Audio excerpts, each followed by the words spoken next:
It's a pleasure to have you here. The details now. The prices of fruit juice, wine and some alcoholic beverages and other commodities are expected to go up by an average of 20% once President Akufo-Addo signs the excise duty amendment bill, which was passed by Parliament last Friday, into law. The minority was opposed to the tax measure, but they lost the vote 137 to 136 after an NPP MP who was involved in an accident was brought in to vote in an ambulance. Parliamentary Affairs correspondent Kweku Asante has more. The Excise Duty, Growth and Sustainability Levy and Income Tax Amendment Bills had been opposed not just by the minority in Parliament, but by industry players as one which will significantly worsen the current economic crunch for citizens, but has been passed anyway. In particular, when the Excise Duty Amendment Bill is signed into law by the President, mineral water, energy drinks, non-alcoholic drinks, fruit juices will all go up by 20%. Deputy Finance Minister Bernice has been defending the measure. Want us to know that it's not just about government raising revenue, but it's also for health reasons. That is why government is including certain items in the schedule. There's an existing schedule. What government is seeking to do is to make sure we put some percentage on sugary items, like the fruit juice that contains sugar. That is what government seeks to do here. So government is also looking at protecting the health of its citizens. And again, we've seen an influx of tobacco in this country. Government has also included tobacco in this schedule to reduce the consumption of tobacco, especially by the youth. So, Mr. Speaker, it is not just about raising taxes. Again, government is seeking to harmonize the way these items are listed on the schedule. The minority leader, Dr. Kisela Tuforsen, who led his group to oppose the taxes, warned that people will suffer. It is obvious that as a result of the depreciation of our currency, prices of goods and services, particularly items that are imported, prices are going up.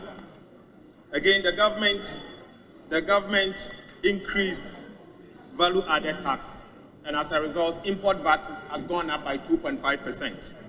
So prices of goods and services are actually very high. Any attempt to increase excise duties will mean that the ordinary Ghanaian is going to suffer. Already disposable incomes has been reduced. But what this government seeks to do is to impose taxes, additional taxes. One of the taxes they intend to impose is to impose a 20% tax on apetishi.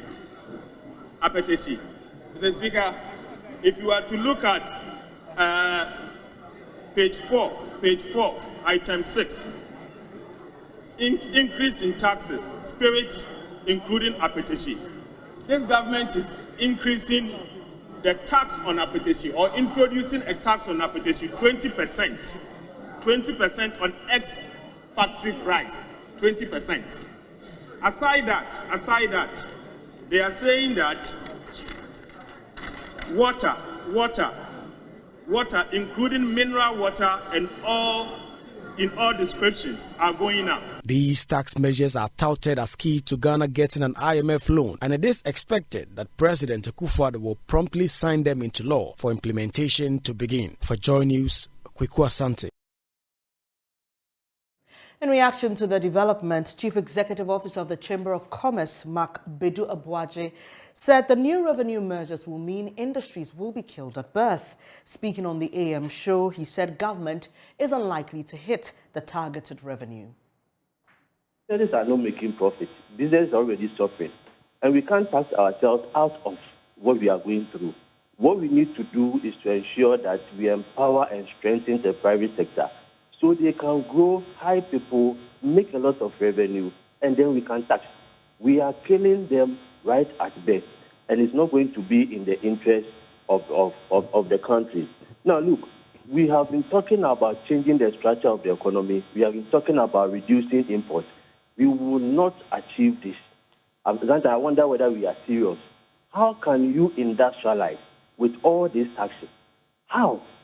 How do you expect businesses to expand with all these taxes? We're going to continue to import.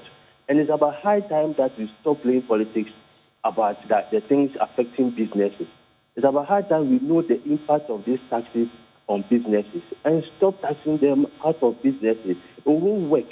Businesses are going to collapse. Already, they are not competitive. Already, the cost of doing business is high. Comparing it to what is happening in other countries.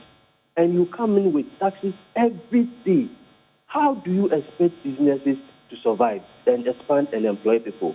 I'm telling you that in the end, maybe in the next year, next 2 years, the effect all of us will see how these taxes are going to impact on business, how they'll be able to make the profit, the revenue that they are talking about. While featuring on the same show, Director of Communications of the Ghana Union of Traders Association, Joseph Paddy, said the current tax regime has led to a drastic fall in the volume of imports at the ports. Guta, we did a fact finding. We went to the port. Gapoa, that used to clear about 150 containers a day. Now they can clear barely about 6 containers a day. We had a meeting with them just last Friday. Yes, and they were asking us that they have seen a decline in importation or clearing of cargoes from the port, and then we should come out and have a roundtable discussion and find a solution to it. And we told them they know what is going on because our members have stopped importing as a result of the duty rate that cumulatively you pay about almost 52% cumulative. So if you import about $10,000 worth of a product, we are paying over $5,000 as a duty. And what business or which kind of business can you go into and even maximize profit or even break even? Coupled with what my brother just said about the policy rate that has been increased from 29.5%. So now we are going to the commercial bank to borrow. The lending rate is going to be about 35 to 40%. Which business can go into that direction? And that, when it happens that way, compliance level becomes extremely low. That's what we're seeing. So if people are defaulted from paying their loans, it's as a result of somebody. If your component of your interest rate goes up as high as 35 to 40%, no business can survive under this dispensation. Away from that, health experts are concerned that the high cost of healthy foods is pushing many into making unhealthy dietary choices. This, they say, is leading to an increase in obesity, diabetes, and cardiovascular diseases. They fear that if this phenomenon is not checked, many will develop strokes and other lifestyle diseases. Therefore, Acting Head of Public Health Promotion at the Ghana Health Service, Mark Echiahene, is calling for a radical change in diet and lifestyles to reverse the trend. What is most disturbing is that at first we used to say that those diseases were more seen in older persons. Now, these diseases are being seen in young persons. So you move around and you see obituary posters with what a shock. And a very young person has died. You ask around and they say they don't know what killed him. You go through the autopsy and you see that it's due to these cardiovascular diseases. What do you think is the cause? The main cause of these diseases has to do with lifestyle. At first, we used to eat our local foods. We used to exercise a lot. You come back from school, you have the chance to play football, play something like chaskele with your friends. We used to play ampe. Now, what do we have? Children wake up very early in the morning. They spend a long time in traffic to get to school. They close from school at 4 p.m. By the time they get to the house, it's around 6 p.m. They don't have a chance to even play. And now when they get to the house, what do you see? They spend their times either watching TV or on tablets, in front of laptops, or on phones. So these are lifestyle issues. Well, back in the call, Director of the Institute for Leadership and Development, Benjamin Anabila, is pushing for a public food policy which will regulate and monitor the kinds of foods imported and how much they are sold on the market. Now, you go into our restaurant, they prepare the food, they prepare the soup, and then there is an extra salt that is placed on the desk or on the dining table. So the person goes and sits, and based on what the person have taken within 10 minutes or 20 minutes, by the taste of the tongue, the person feels that the food is not salty, then the person add more salt into it. So when you look at it, we are taking it unknowingly or ignorantly. And that is what we're saying, that there should be a public food policy. Okay?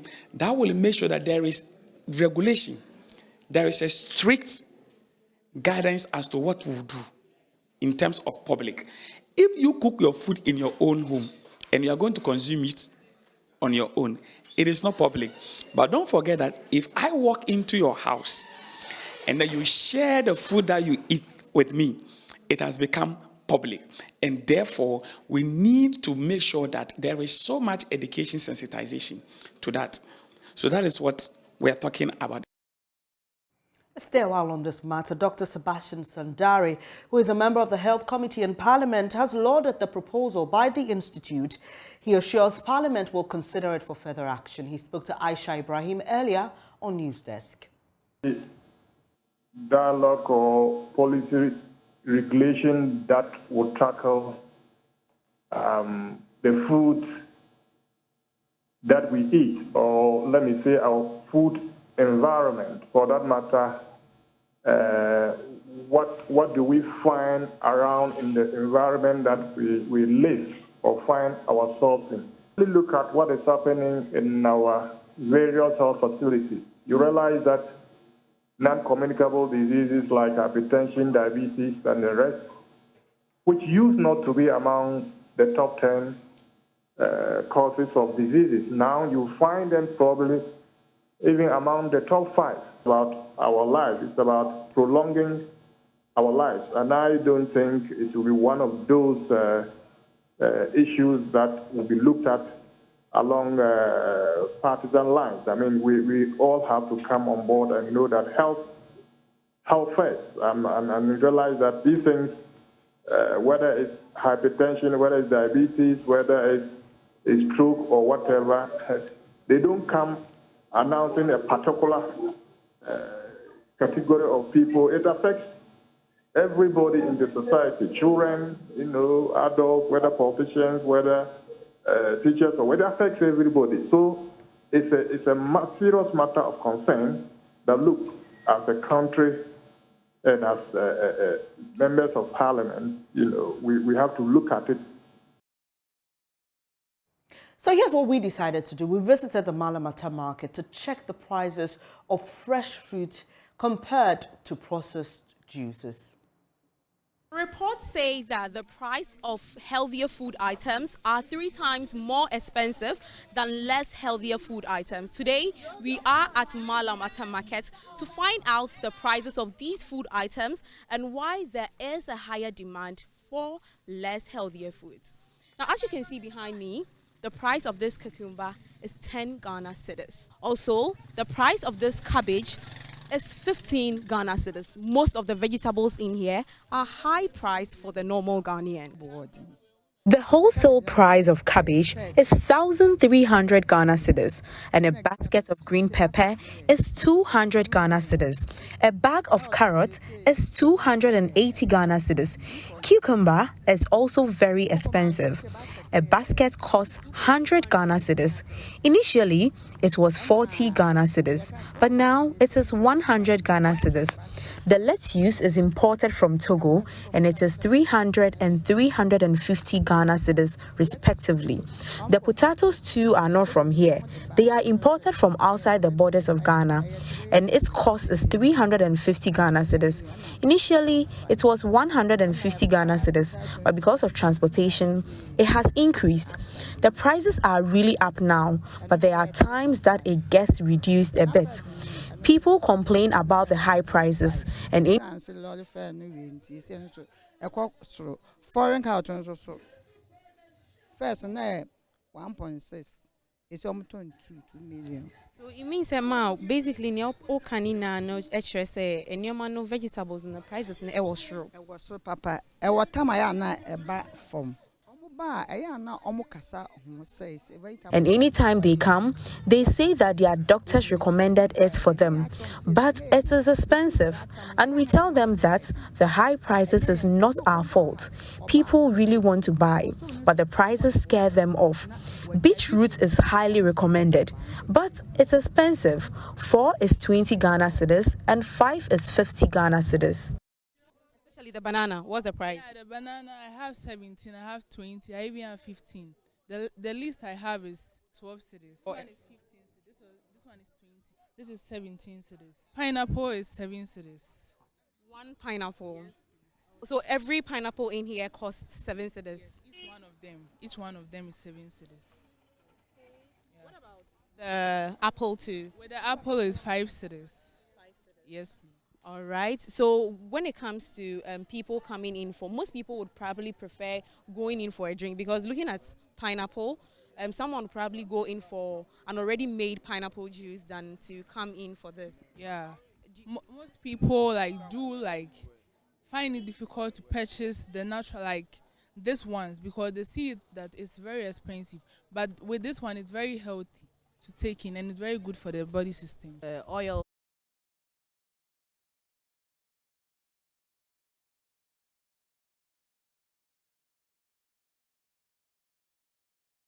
You had my colleague here, Jacqueline and Suman Yabwa, interacting with some traders at the Malamata market. Let's head to the Ashanti region now, because caterers for the school feeding program there have withdrawn services over unpaid arrears. This decision comes a day before the reopening of public basic schools across the country. The caterers are expecting arrears for the third term in the previous academic year to be paid before they resume work. They've threatened to throw away food of colleagues who go contrary to the decision. The caterers are also calling for an increase in the feeding grant from 97 pesos to 3 cedis per child. Love FM's Nanaya Ojima joins me via phone for more on this. Nanaya, we can see in our shot some of these caterers. Tell us exactly where they were protesting and if they received any response from authorities. So this morning, the traders converged at the Regional Coordinating Council, where the office for the school feeding program in Ashanti region is located. So they marched to the office to protest the delay in the payment of the school feeding, the amount they are owed by the authority. So they went into these offices and tried to get some of the leadership of the program in the Ashanti region. Unfortunately, none of the leaders were at the premises at the time they went in. So that is where they spoke to the media and also presented a petition that they had to in their hands to the media for us to also have a clear idea of what they are seeking. So from there, since they were within the premises of the Regional Coordinating Council, they decided to march to the office of the regional minister, where they would want to present a petition. Unfortunately, the regional minister couldn't meet all of them, but the leadership of this group have since gone into the office of the regional minister trying to have some deliberation with him on the protest. So the leadership are still within the office of the regional minister, and we are yet to know what will happen in that meeting. Before you go, Nanaya, has any of these caterers told you why there's been a delay? What explanation they've been given?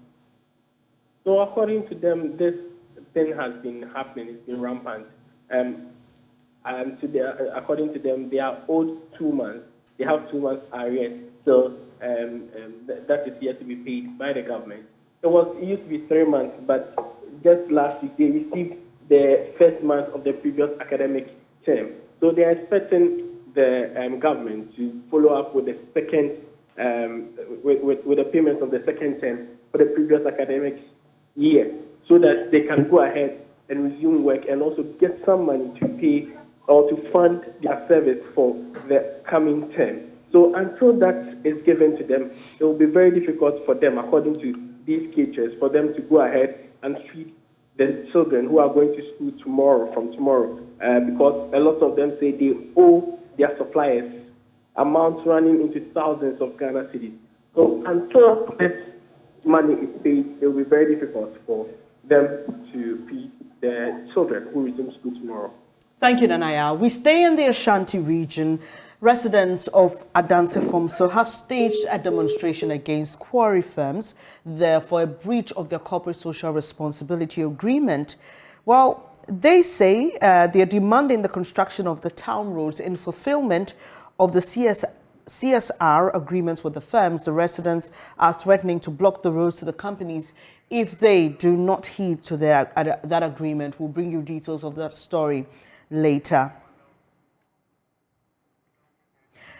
You're watching the Midday News. Join us today here on Joy News with me, Bernice, Abu-Baidoo, Lansah. To some other stories now. The challenge of accessing clean and safe drinking water is said to have increased the vulnerabilities of women and girls in the West Mamprusi municipality of the Northeast region. The situation is said to have caused health complications among some women and young girls who have to drop out of school and migrate to the south to become headquarters. The women can now heave a sigh of relief as a Kumasi-based NGO, Madam for Ghana Foundation, commissions 22 water supply and storage facilities across the municipality.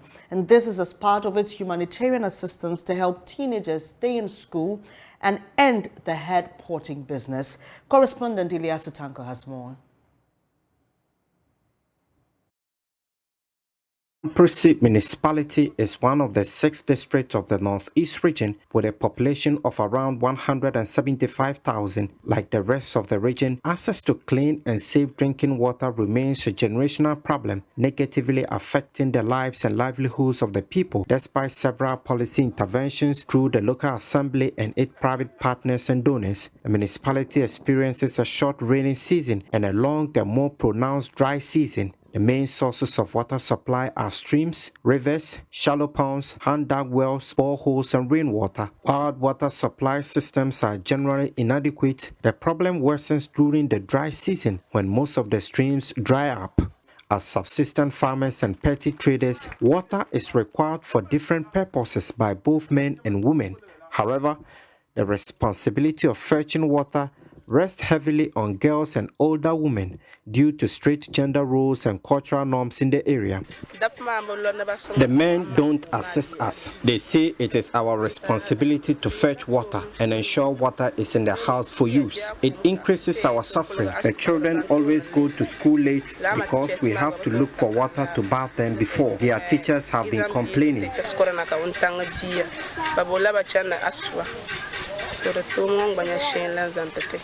The women say water shortages increase their vulnerabilities during the dry season in particular, as they have to combine reproductive and productive duties.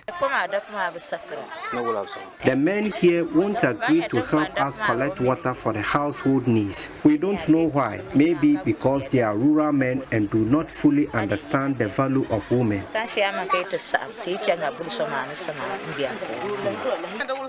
The men always tell us it is not their responsibility to fetch water. Only a few men help their women to fetch water, but majority of them do not care. They always tell us they are occupied by their responsibilities.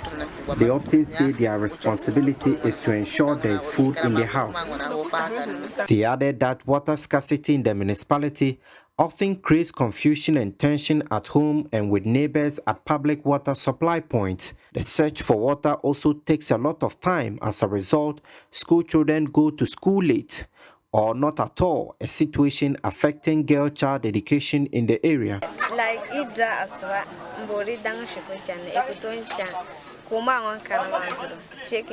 Every morning you are required to walk several miles to look for water to bath to go to school.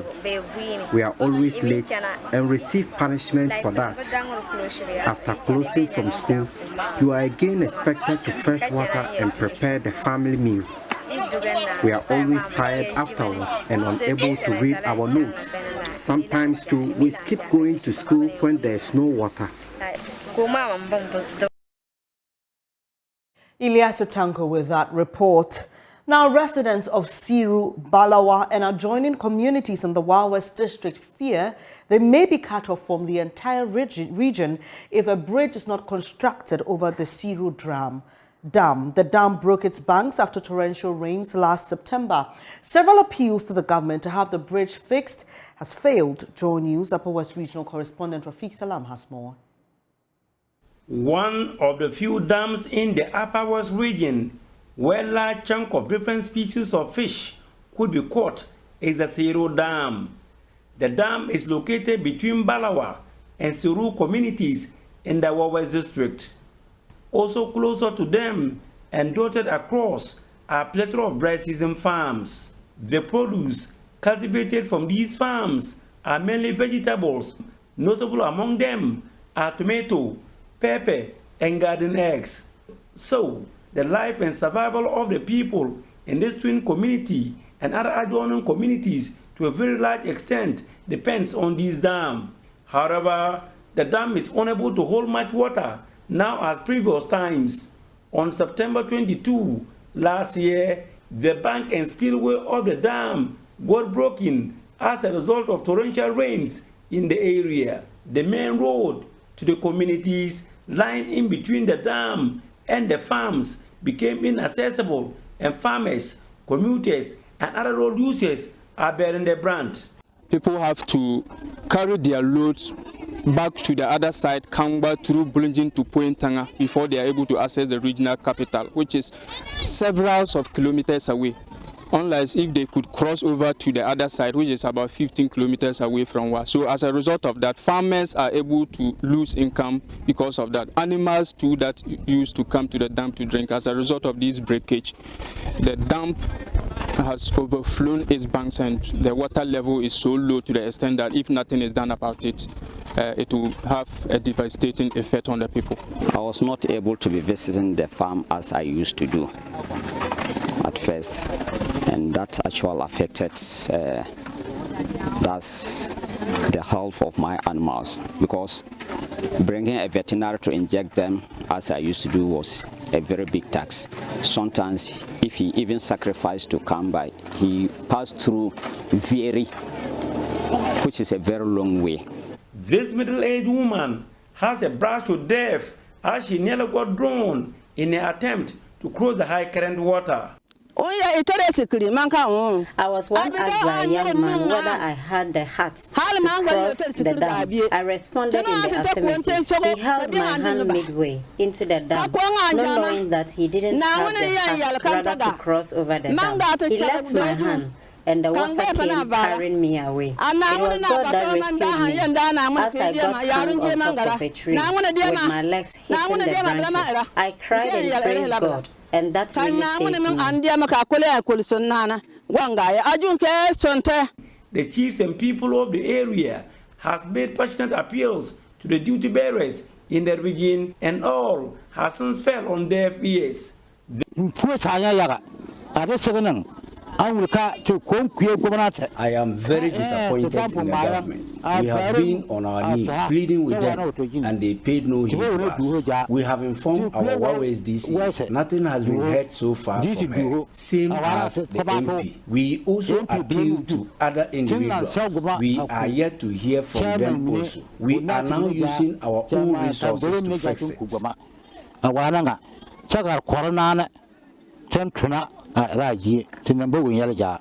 The residents have even threatened to boycott next year's election should the road fails to be fixed before the time. During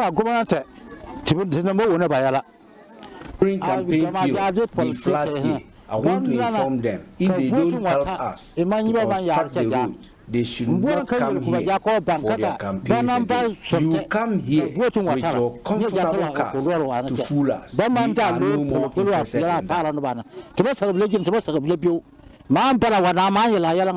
We don't even know that there exists something like government. We have never had any intervention from them. Left to me alone, we have gotten signboards mounted all over, written no votes. Anybody who brings either your white or short car, go away with it. With heavy rains less than 2 months away, and the government not interested in intervening in their plight, there are fears that they could be cut off from the rest of the region. They have therefore levied members of the communities to enable them buy cement and iron rods for the construction of a walkway and a retention wall. Residents will also provide labor for the project. They have also gotten the service of this construction technical personnel to aid in the construction. We are not constructing the road. After constructing this retaining wall, the road is still lying there. We will still need government assistance to come and construct the road for them. This is not a road. We are only blocking, retaining the water. At the same time, walkway to the community when it rains. The project is expected to last for 2 weeks, provided that they are able to get all materials on time and on site. This job is not anything. It's just that the people living in this community, they are only farmers. They don't have anything. One honorable person can provide us iron rods and then cement. We only need iron rods and then cement for this project. We don't need anything. For now, the people of Sero, Balawa and other adjoining communities now have their fate in their own hands and has already taken the lead to mobilize and levy themselves for a temporary fix of the road while they wait for government's response to their plight. A quicker intervention from the mandatory department for the roads will assuage and ameliorate the pains and frustrations of the people. Reporting for Joy News, Rafik Salam, Sero.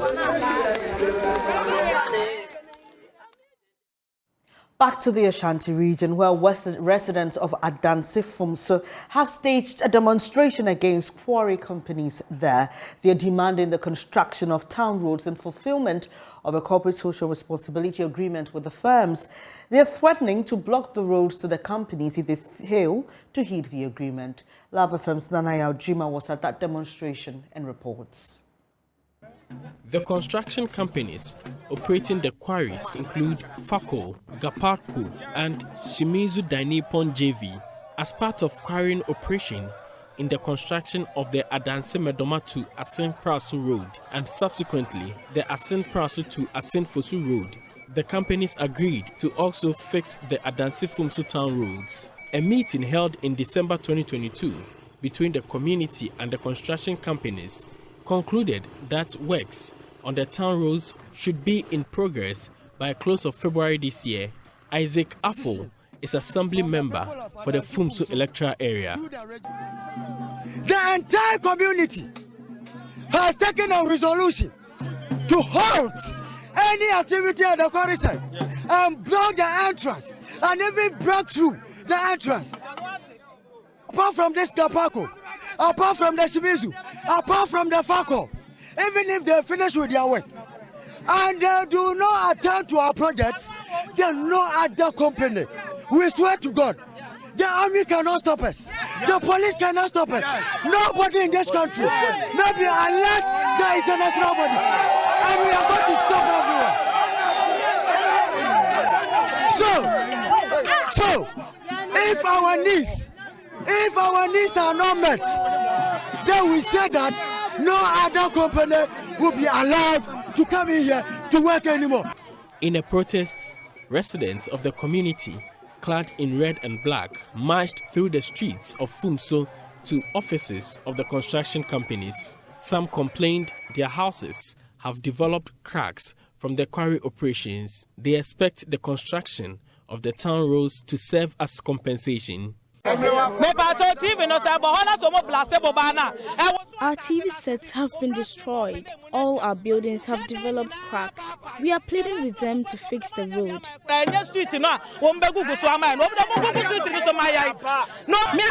have constructed my own house. Now they have destroyed the house. If they can't buy us cement to fix them, they should build our roads. Meanwhile, the 4 construction companies operating the quarries have received a petition from the community. Administrator for Gapaku, Kwabena Japan, says appropriate action will be taken. Our grievances are welcomed and we take it in good faith. We are to be blamed, first of all. But we wouldn't also retaliate because it wouldn't help. We wouldn't want to fight, we don't want to cause mayhem. But then it's good that as you come here, we plead and we are begging that anything that is in this petition, it will be dealt with.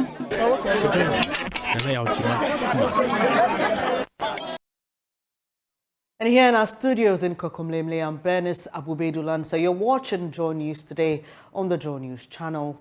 Do hold on, we have business news coming up shortly.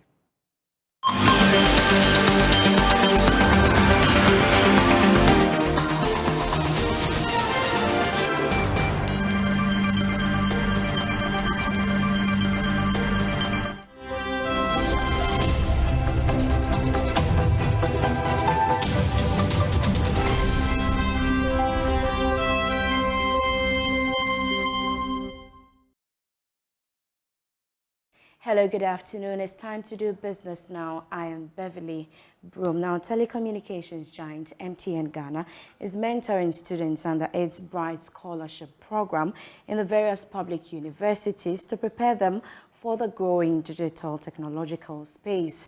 The future of work looks different as development in technology, advancement in communication, and the global pandemic have driven huge change in the last 12 months. As a result, students are skeptical about the existing jobs when they graduate. But dubbed Back to School, MTN is taking students through thought-provoking advances in artificial intelligence, marketing, and soft skills to bridge the gap. Here's more in the following report. According to experts, the future of work is expected to center around mostly digital workspaces. Technology will be a critical element of work with a greater use of AI, specialist softwares, and new digital services. Chief Digital Officer at MTN Ghana, Dario Bianchi, says soft skills will be valued highly by employers in the future as the increase in technology in the workplace is leading to an increased need for problem solving and creativity skills. So these days, if you read the news, everything is about AI. So AI and artificial intelligence are critical, and the students, the new graduates, anybody who wants to now work in technology, they need to know what is going there, what is happening in AI, read about OpenAI, what Google is doing, Microsoft, and try these tools. The beauty of these tools is that they are largely open source, so you can try, experiment. Marketing executive Petra Abba-Samoa wants students who aim to be potential team leaders or managers to learn more about proper time management. One of the things that I've experienced in close to 2 decades working in the corporate world is the fact that, yes, we do put a lot of concentration on hard skills. So people come to school and they get the right qualifications, which is perfect, but we've not focused a lot on developing people skills. So soft skills like being able to be confident, being charismatic, showing leadership, knowing how to manage your time, which I felt is a very, very important point for young people. MTN Ghana Foundation promises to commit resources to support impactful initiatives to enhance capacity building. Robert Kuzo is Executive Secretary, MTN Ghana Foundation. It's actually to expose our scholarship beneficiaries into the field of work or the world of work, because it's not only the core education that makes you a holistic human being, it's also the other things that you pick along the line. I mean, the choices that you make, I mean, affects your life in the long run. I mean, so we actually want to give our scholarship beneficiaries that holistic behavioral attitude apart from the academic work that they also engage themselves in. Mona Lisa Frimpon reporting. That's all for business. We have more business news on myjoyonline.com/business. I am Beverly Broom. Next is sports.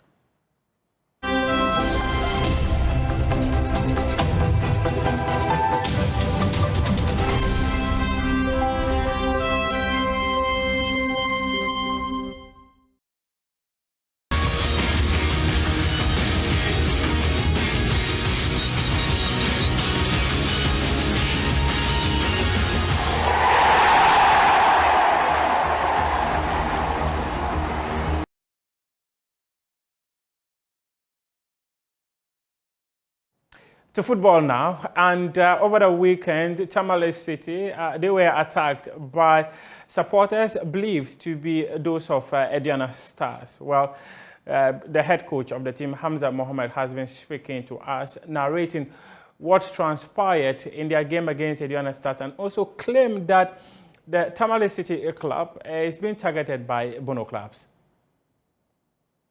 5 players. 5 players. Yeah, the minor were 4, but the serious one, the eyes, only 1 person. Okay, so talk to us. What happened? So, I mean, it's just a normal league match that we play or prepare to play. I mean, we didn't know of a relegation threatened team against league a team that is on top of the league. Yeah, normal football. I mean, people come or go and enjoy themselves. It started from the Tinker meeting. I mean, our CEO and welfare manager were held both stage after the Tinker meeting for almost 1 hour, 20 minutes. That made us were late in reporting because we were waiting for them at the end to come for all of us to play again. We didn't have the opportunity to warm up. Actually, after holding our whole stage, it was agreed that we can be years of things. We didn't warm up, Mr. Mustafa. We started the game all right. First half, second half the same thing. We added 10 minutes, one referee set pass from commercial to yes. After the time, they could not score. So it was obvious that we wanted to aid them. We didn't say anything. A dubious in our face I've never seen in my life. I wish maybe your reporters already will get the footage from the FA match. For everyone to see what the debate official did. We didn't say anything. They scored. After adding 10 minutes, you could not. Adding another 7 minutes, 17 minutes. I've never seen this before. We immediately after we restarted the game. We started pressing things that are on the pitch. We have to go to the center section. It took the facilities, for almost 35 minutes before they can escort us to our bus. Immediately we got into the bus, we started pressing through attack. That's where it hit one of my players' eye and then those minor injuries from the boys. This is the second time that is happening from the Brown Happen. It's happened not less than a year today against Bapu Academy. Against Suarez. Up to date, I'm telling you, nothing has happened. Nothing. From the FA, from whoever. And from the team. No apology, nothing. So that gave this people the audacity to do what the Northeast or the language that they did. Nothing happened until today. They give us a penny. So do you feel Tamale City is being targeted by clubs in the Bono region? Do you feel that? Yes, that's how we feel. And that's why we're also going to advise ourselves. Okay. We are targeted because from the Tinker meeting, that was where it started. And when they came here, nothing happened to them. Nothing. All the things from the Bono happened. Nothing. You can ask them. I wish any of them online. Meanwhile, the Ghana Football Association has banned Aduana Stars' home venue indefinitely following the incident that happened when they played Matchday 25 Ghana Premier League game against Tamale City. The GFA say Aduana Stars would have to look for an alternative venue to play their league matches until such a time they decide that the venue is safe enough to host home matches. This is how we wrap up sports here on Joy News today. I will be back at 2 p.m. with sports today.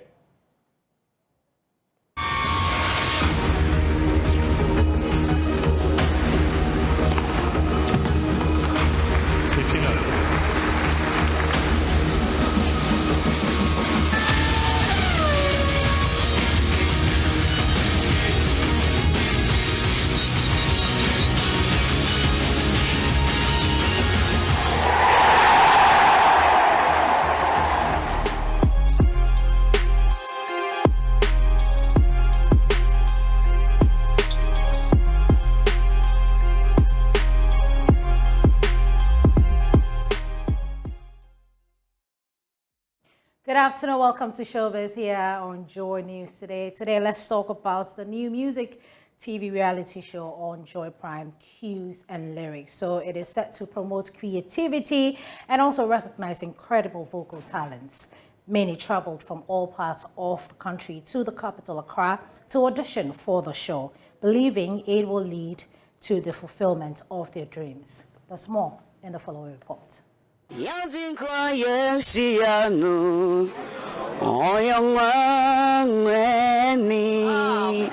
the Lord. Amen. Jesus Christ. Fire. Hungry and thirsty for stardom, they've traveled far and wide in their quest to fulfill their music dreams.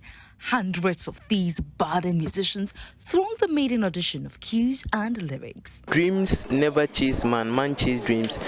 So I'm here to chase my dreams and make my region proud. For me, I like singing, so I want to come and sing. Whether maybe I should win or I don't know, but I'm happy.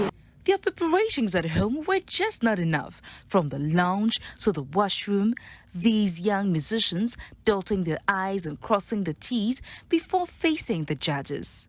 The judges, Mix Mr. Gazi and Fortune Dane, were on the hunt for talents with originality. We have new genres, coming in, as in the Afrobeat, and then people are, being creative. So it will be tough today, but trust me, we are going to get the style that we want. I'm looking for something very different from what I usually hear. One after the other, each contestant stepped onto the stage to determine their fate. All music genres were represented, from rap, dancehall, Afrobeat, R&B, hip-hop, gospel, and reggae, among others. Praise fire!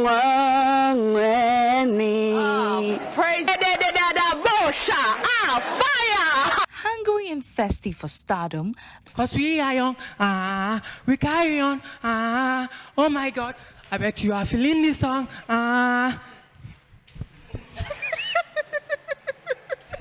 I didn't give you any rather you tire. Yeah. Charlie, this one you be like you need stadium where you go perform for. Hunt for talents with originality. We have new genres, coming in, as in the Afrobeat, and then people are, being creative. So it will be tough today, but trust me, we are going to get there. To come and sing, whether maybe. After a grueling and nerve-wracking audition to pick the best, the judges had a hard time selecting from the lots. In a cutthroat decision-making process, 40 were shortlisted for the final showdown, but only 12 talents will make it for the first season of Cues and Lyrics. All music genres were represented, from rap, dancehall, Afrobeat. Kadema bust up in the area. Every time they know say me and style be different. All right. No one say. Count tomorrow. Although some were disappointed for not making the cut, they were nonetheless thankful to Joy Prime for providing them the platform to exhibit their talent. They promised never to drop the microphone as they vow to improve on their act for subsequent editions of the show. Well, for the shortlisted individuals, their journey to stardom continues unabated. Congratulations, and I think you guys should give yourselves a round of applause. Away from Cues and Lyrics, hip live artist Prince Bright says he will be releasing his clothing line come November this year. According to the Small Thing hip maker, the luxury brand Roots Afrique Collections represents the motherland and can't wait for everyone to see it. This is actually Roots Collection, is the luxury line that's coming out this fall. Never forget where you're coming from. You see the African map behind me? And the lettering is right where Ghana, the Ghana mark is supposed to be. Right here. Exactly. Yeah. So that comes to say, I don't forget I am a Ghanaian first before turning American, And yes, so this is Roots Collection. Okay. How long did you start, the whole collection? It's been about 3 years ago. Okay. We started very, very small. Now it's really gotten bigger because we're connecting to other, business partners to be able to move it to a bigger market. Yeah. We actually we're doing some few things to get it where it's supposed to be. So I'll keep a lid on that for now. Okay. But definitely 11/11, this collection is coming out. The fall collection of Roots Collection, the luxury line. It's going to be Roots Collection Afrique. This is Roots Collection Faithful. Okay. That's what I got on now. T-shirt and jumper right here. And the hoodie is coming out on the 11th of November, 11/11. What is the significance of that 11/11? How important is that particular date to you? Me. Well, and to the brand. Exactly. God is the one, the only one that we look up to. And the number one to me is infinite. And in numerology, the number 1 represents wholesomeness, oneness. And it's repeating itself in any form by any number, kind of like gives it more power, more momentum. Right. And it's a number that helps you manifest your thoughts. So whenever you are blessed to see the numbers 1 or 11 or 1111, know that your thoughts are being manifested to its highest potentials. That's more showbiz news in our subsequent bulletins. That's all for showbiz here on Joy News today. Good afternoon to you, Bernice. That'll be all for this edition of Joy News today. Thank you so much for joining us. Do log on to myjoyonline.com for more news. I'm Bernice Abu-Baidoo Lansah. Daryl Power standing by with the marketplace. Do stay.